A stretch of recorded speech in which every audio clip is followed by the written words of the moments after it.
एक शहर के पास एक जंगल था जहाँ दो भिखारी रहा करते थे। क्योंकि उनके पास रहने के लिए कोई घर नहीं था, इसलिए जंगल को ही उन्होंने अपना घर बना लिया था। किसी इंसान के घर के पास रहने पर वे उन्हें वहाँ से हटा देते थे, इसीलिए उन्होंने जानवरों के घर यानी जंगल में ही रहना मुनासिब समझा।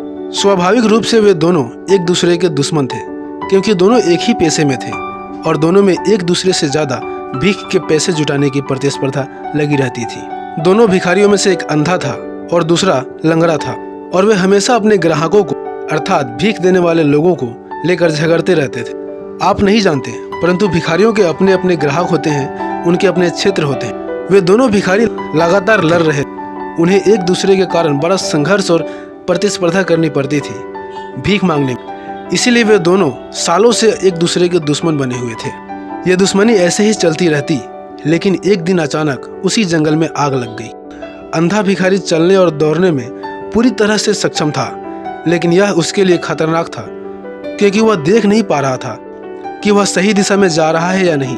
लंगड़ा भिखारी सब कुछ देख सकता था, लेकिन वह अपने आप चल नहीं सकता था। वह आग को अपनी तरफ तेजी से बढ़ते हुए देख रहा था, परंतु वह बेबस था, वहां से हिल नहीं पा रहा था। आग इतनी तेजी से फैल रही थी और हवाएं इतनी तेज थी, लेकिन वह सब कुछ देख सकता था कि अभी भी बाहर निकलने की संभावनाएं थीं। कुछ स्थान ऐसे थे जहां आग अभी तक पहुंची नहीं थी, लेकिन जल्द ही आग वहां पर पहुंच सकती थी। जल्द ही वे हर तरफ से घिर जाएंगे। वे दोनों अपना सारा विरोध प्रतिस्पर्धा भूल गए, क्योंकि यह लड़ने का समय नहीं था, यह एक होने का समय था। और उस अंधे ने लंगड़े को अपने कंधे पर उठा लिया और वे एक शरीर की तरह काम करने लगे। अब उनकी आंखें थी और उनके दोनों पैर थे। लंगड़ा आदमी देख सकता था और निर्देशित कर सकता था कि उन्हें कहाँ भागना है, तेज या धीमे, और किन दिशाओं से बचना है। और अंधा लंगड़े को कंधे पर उठाकर दौड़ने में समर्थ था, और वह दोनों बिना घायल हुए जंगल से बाहर निकल आए। यह प्राचीन कहानी आपके दिमाग और आपके दिल के बारे में है। आपका दिल देख सकता है लेकिन कह नहीं सकता।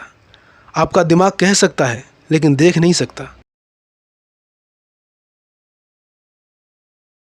सक्षम है अपने अनुभव और अपनी अभिव्यक्ति को करीब लाने में सक्षम है, तो शायद मन भी कुछ महत्वपूर्ण कह सकता है।